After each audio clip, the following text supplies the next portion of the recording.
उत्तर प्रदेश के विकास में अब एक और गति जुड़ने वाली है। कल प्रधानमंत्री नरेंद्र मोदी की अध्यक्षता वाली कैबिनेट बैठक में एक बहुत बड़ा और महत्वपूर्ण फैसला लिया गया है। मोबाइल फोन से लेकर लैपटॉप और कार से लेकर फ्रिज जैसी इलेक्ट्रॉनिक वस्तुओं में इस्तेमाल होने वाली चिप का निर्माण अब ग्रेटर नोएडा से सटे जेवर में भी होगा।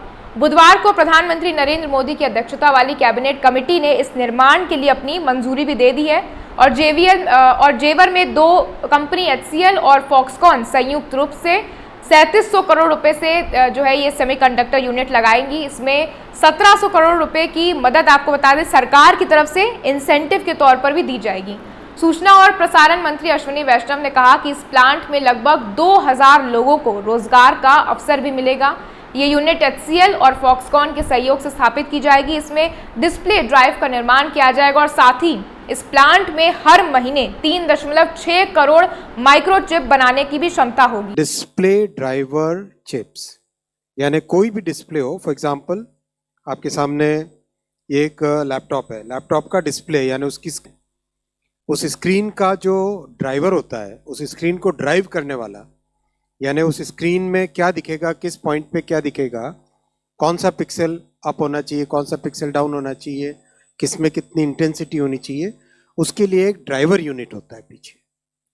तो डिस्प्ले को ड्राइव करने वाला जो यूनिट होता है उसको डिस्प्ले ड्राइवर बोलते हैं। तो डिस्प्ले ड्राइवर की चिप्स इस प्लांट में बनेगी और ये देश की रिक्वायरमेंट भी बहुत बड़ी है, क्योंकि देश में इलेक्ट्रॉनिक्स मैन्युफैक्चरिंग जिस तेज़ी के साथ बढ़ी है, अभी पिछले 10 वर्षों में 5 गुने से ज़्यादा इलेक्ट्रॉनिक्स मैन्युफैक्चरिंग हुई है, उसके चलते डिस्प्ले की डिमांड भी बढ़ती जा रही है। तो डिस्प्ले का एक कोर फंक्शन होता है डिस्प्ले के ड्राइवर की चिप। इस संबंध में प्रदेश के मुख्यमंत्री योगी आदित्यनाथ ने एक्स पर पोस्ट कर पीएम मोदी का आभार भी व्यक्त किया। उन्होंने लिखा, ये सेमीकंडक्टर इकाई आत्मनिर्भर भारत की दिशा में एक ऐतिहासिक कदम है। यूपी उच्च स्तरीय इलेक्ट्रॉनिक्स और सेमीकंडक्टर उत्पादन के केंद्र के रूप में उभर रहा है। धन्यवाद प्रधानमंत्री जी। आपको बता दें कि सेमीकंडक्टर पार्क का निर्माण यमुना एक्सप्रेसवे औद्योगिक विकास प्राधिकरण क्षेत्र के सेक्टर 10 और सेक्टर 28 में किया जाएगा, जो कि प्रदेश का पहला सेमीकंडक्टर पार्क होगा। इस परियोजना से उत्तर प्रदेश में बड़े पैमाने पर रोजगार के अवसर पैदा होने की संभावना है।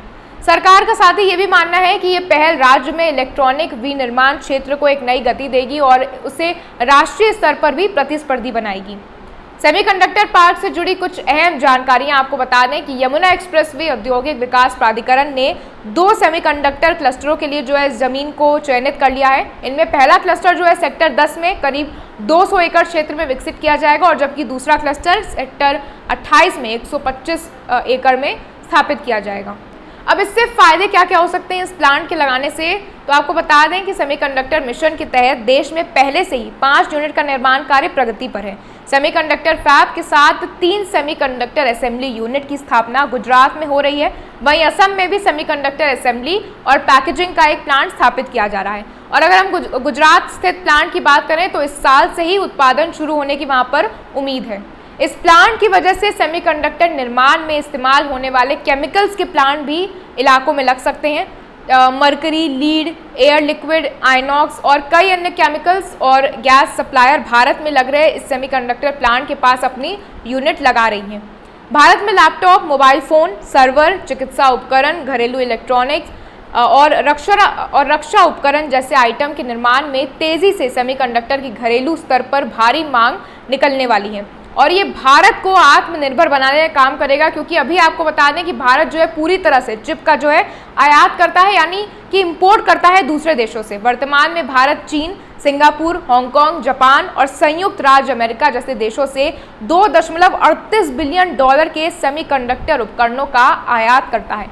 सेमीकंडक्टर चिप डिजाइन में वैश्विक नेता होने के बावजूद भारत अपने 100% सेमीकंडक्टर बाहर से मंगवाता है, लेकिन फ्यूचर में भारत चिप का एक बड़ा निर्यातक बन सकता है और इस रेस में अब उत्तर प्रदेश भी शामिल होने जा रहा है।